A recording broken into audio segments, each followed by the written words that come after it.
Apple. The MacBook is one of the most influential devices in the modern age. Yes, they may be more costly than Windows laptops, but they do suck less than them. Take Microsoft, for example. Modern Windows 11 is so awful with all the bloat that you can get with a fresh copy of Windows. Like, I don't even need to touch Copilot or Candy Crush Saga once in my life.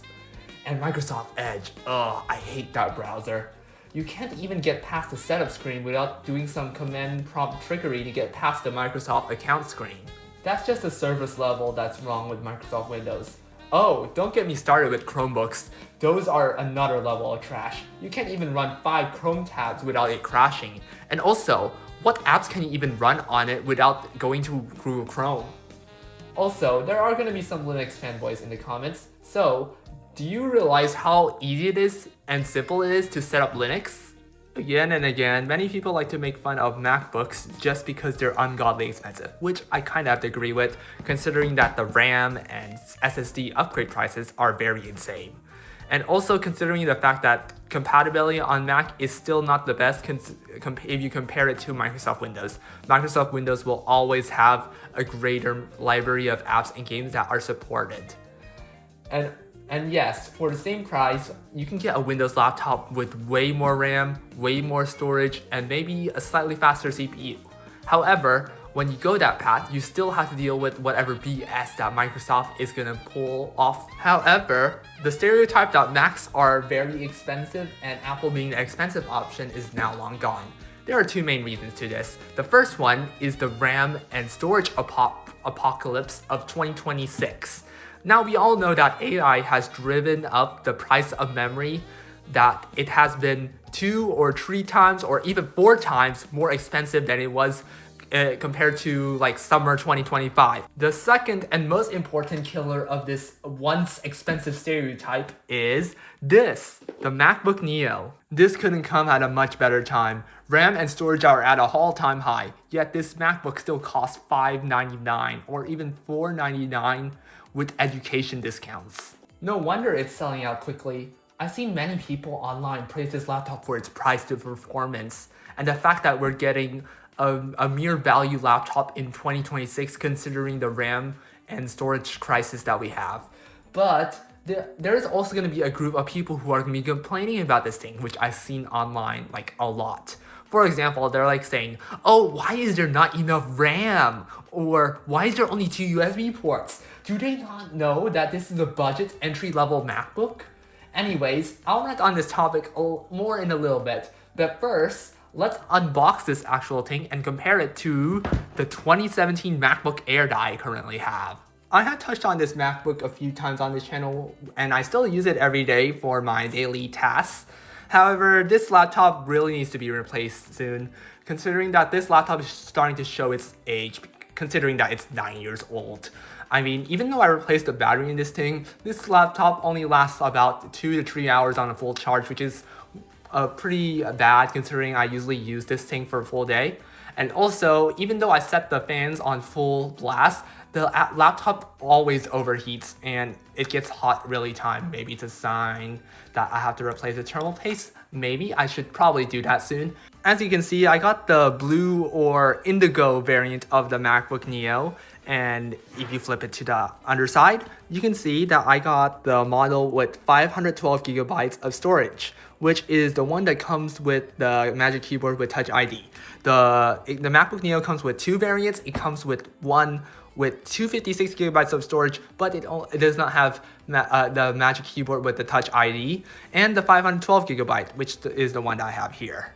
Now, there are going to be some people that are complaining that the MacBook Neo with 256 should have Touch ID as well, but from what I've seen so far, there's like some places, like especially in enterprise environments, where the laptops that have fingerprint sensors on them are disabled. So I guess some people don't like fingerprint sensors at that, even if it is sometimes very convenient.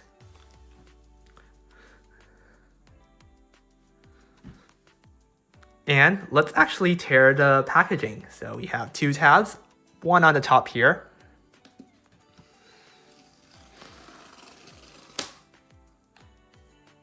and one at the bottom.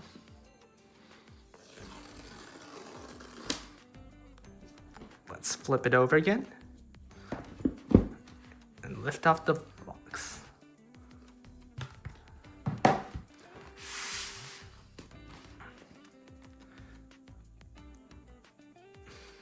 We get a nice pull tab with the hello.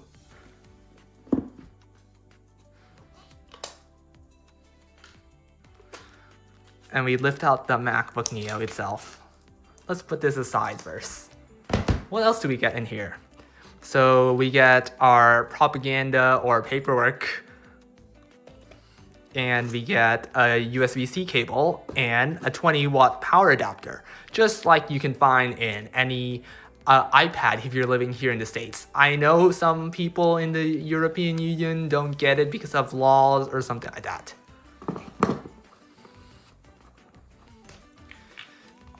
Let's take a look at this paperwork. I don't think there's gonna be anything important. I think it's like a quick start guide. Yeah, nothing too important there.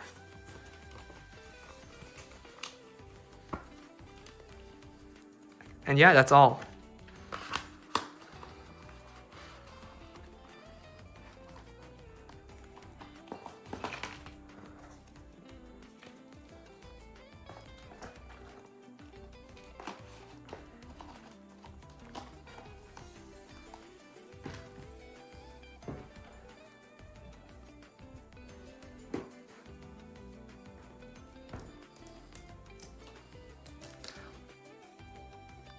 Let's peel off this plastic wrap and get first. Let's peel off this plastic wrap.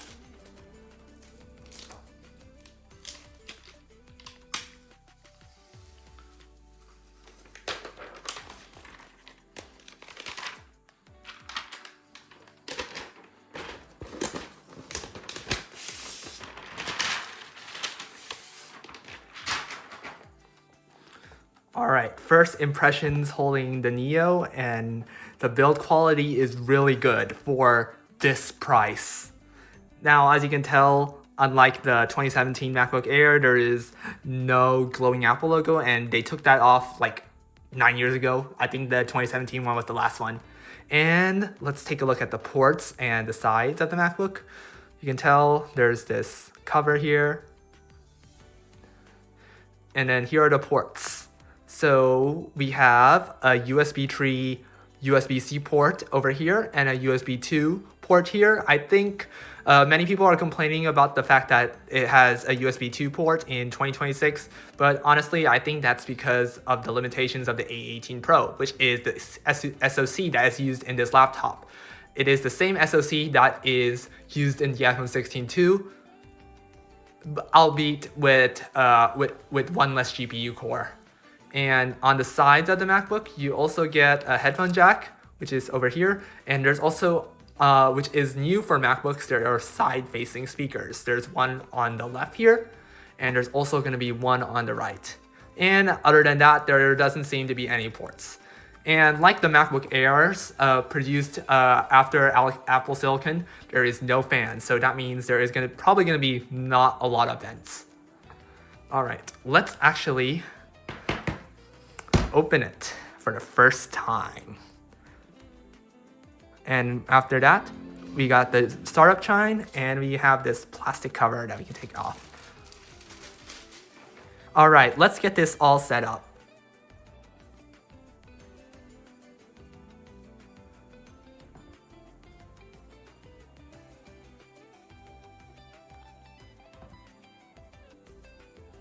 Now that our Neo is set up, let's start the drag race. Alright, our test bench is set up and is ready to go, and our contestants are here. Right here on the left is a 13-inch 2017 MacBook Air with the Intel Core i5 of whatever generation. And on the right here is the 13-inch 2026 MacBook Neo with the Apple A18 Pro processor. These two MacBooks are going to compete on 3 head-on-head tests to see who will become the best MacBook. Yes, this competition may seem very loop-sided, but hey, it will be fun regardless. And let's get started. Our first challenge is the Blackmagic Design disk speed test. These computers will be neck to neck to see who has the fastest disk read and write speeds. This laptop here has a replaced SSD, which I covered before on this channel. This one has a 2TB NVMe SSD, while this one here has a soldered in 512GB SSD. We'll see who is faster. Make your guesses now as we're gonna start in 3, 2, 1, go!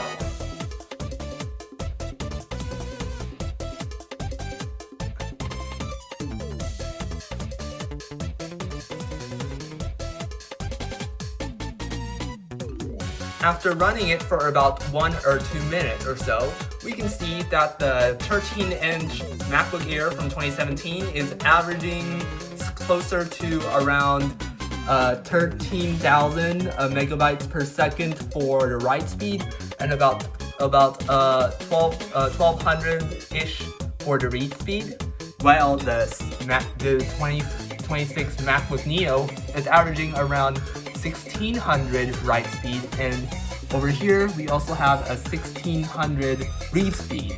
We can probably tell who is the winner, right? It goes to the MacBook Neo.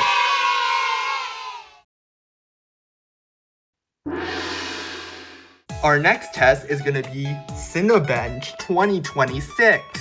Cinebench is widely used by computer nerds like me to see how fast their CPU is in both single-core and multi-core performance. For this round, and probably for the last round, we're going to set the fan speed of this 2017 MacBook Air to its most, because it's probably going to need that to stay really cool. First, let's do single-core. So let's get started in 3, 2, 1, start! And start the timer.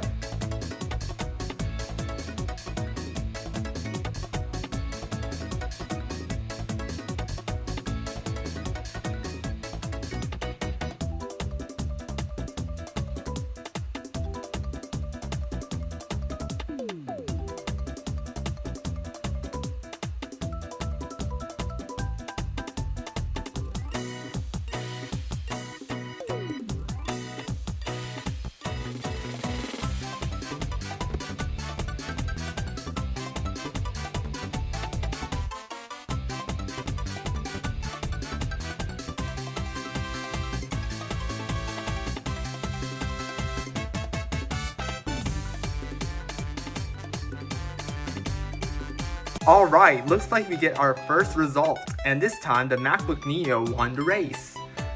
It won the race with 494 points for single thread. I don't know if that's good or not. Let's see here and scroll down. So that makes it faster than the M2 chip somehow, and a bit slower than the Intel Core Ultra 9. And for this laptop over here, it looks like it'll probably not finish, so let's stop it. Yeah, no score for that. It's probably gonna take 1 hour or something.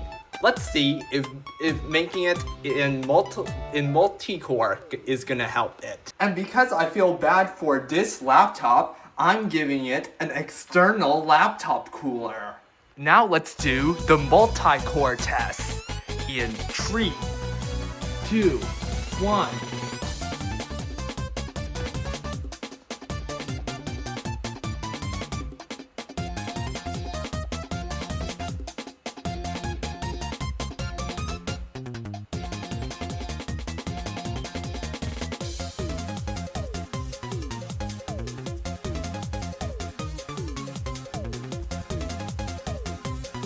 So in the middle of doing this test, I had to actually move some videos and footage onto this MacBook Neo because my phone ran out of storage, and there's no way I'm gonna be editing on that MacBook because of how slow it is.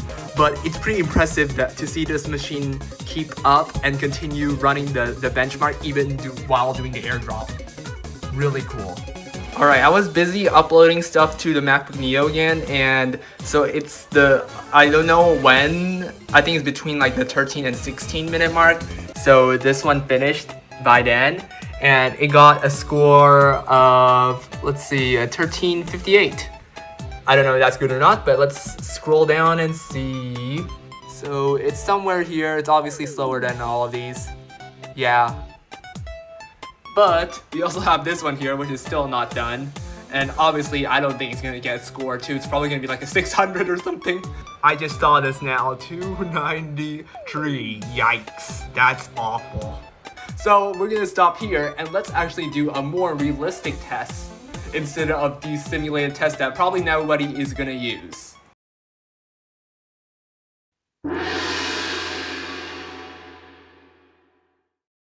Our third and final test today is everybody's favorite video editing app, Final Cut Pro.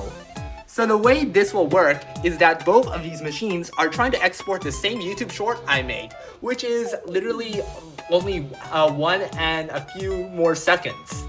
So let's see who will win. It's probably going to be obvious, but it's going to be fun seeing both of these go neck to neck. These are the settings that we're going to export both of them in.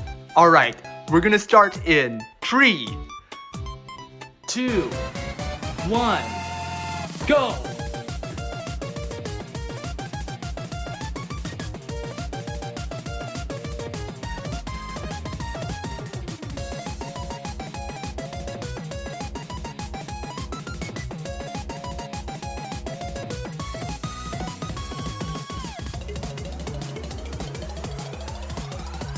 Wow, that was faster than I expected. This one only took like 3 seconds, while this one here took 30 seconds. Let's review the videos to see if they're great.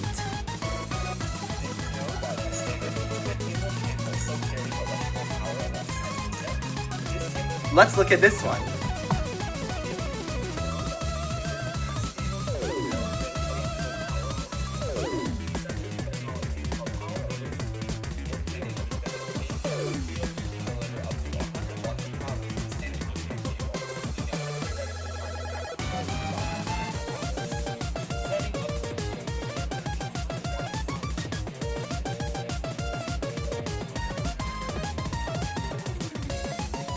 Now that all the tests have been included, who is the winner? Well, I had to make sure that all of the data was accurate as possible to make sure everything was fair. So I came to these final conclusions based on reviewing all the footage. Alright, let's start with the MacBook Neo first. So, across all 5 categories, for this speed test read, we got 1600. The same that can be said with write, which was also 1600. For the Cinnamon single core score, it was a 494. For the multi-core score, it was a 1358. And for the 1 minute YouTube short I score, it took about 4 seconds. Now let's move on to the MacBook Air. For this speed test read score, it was a 1200. For the write score, it was a 1300. For the single core, it did not complete it, but I estimate it was about 67 points, could be less. And for the multi-core score, it also did not complete the test, but it showed that it got a 293. And for the 1 minute YouTube short export, it took about 30 seconds. So, based on these results, drum roll, the MacBook Neo is our winner. Congratulations! Yay! Alright, and for the 2017 MacBook Air, you can tell that they lost. Sorry! No! So, what can we learn from these tests? Well, for starters, we know that the MacBook Neo completely obliterated the 2017 MacBook Air. The MacBook Air is no match to the MacBook Neo. It completely obliterated the Air in all 3 of the tests. The second thing is that the MacBook Neo delivers amazing performance at just $599. And that brings us to my last point. The fact that an iPhone chip is powering a MacBook is really impressive. The A18 Pro is marginally better single core wise than the M2 chip. That is really cool to see. And I can't wait for all the future MacBook Neos to use the last year's Pro's iPhone chip, such as this year's with the iPhone 16 Pro. So probably next year we will get the iPhone 17 Pro chip inside the MacBook Neo. Now comes time to discuss about the discourse that this laptop is giving. Even though the price is very reasonable, there is still a large group of people complaining that the laptop is really bad. Like, oh, why is there only 2 USB ports? Why is one of them only USB 2.0? Why is there only 8 gigabytes of RAM? And why does it start at 256 gigabytes of storage? That is outrageously small. Do they not know that this is a budget laptop in 2026 when RAM prices are at an all-time high? This couldn't have come at a way better time, like I said earlier. So, what's my final verdict on the MacBook Neo? Well, this laptop is right for you if you don't do heavy workloads. So if you're always doing web browsing or printing documents, this is probably the laptop for you. If you're a professional video editor or like to do a lot of 3D modeling and all sorts of stuff, you probably want to get a MacBook Air or MacBook Pro, because those laptops have way better CPUs and GPUs and they can handle those tasks. And also, not mentioning the other memory upgrade paths. In other words, that means giving this laptop to my dad and sticking with my 2017 MacBook Air. After comparing the performance of this laptop, yeah, this laptop really needs to retire soon. Hopefully the MacBook Pro with the M6 chip can come soon. Hopefully, if it comes out. And hey, it marks the end of today's video. I hope you enjoyed the video, and if you do, please consider giving this video a thumbs up and a subscribe so you can see more videos like this. And also, if you're planning on buying a MacBook Neo or some kind of other laptop, try to using my affiliate link so you can support the channel. I have a lot of videos coming down the pipeline, such as the 3D printer video. I'm going to be building a Prusa 3D printer soon, and that's going to be really, really fun. And then also, whenever the MacBook Pro with the M6 chip or the MacBook Ultra or whatever they call it, I don't know when it's coming out. Hopefully it will actually come out and not get canceled like all the rumors have been saying for like the past few months. Anyways, whenever that comes out, I'll also probably make a video on that too. And that'll be really fun to see and actually upgrade from the MacBook Air that I'm having right now. And with that, I'll see you in the next video. Bye!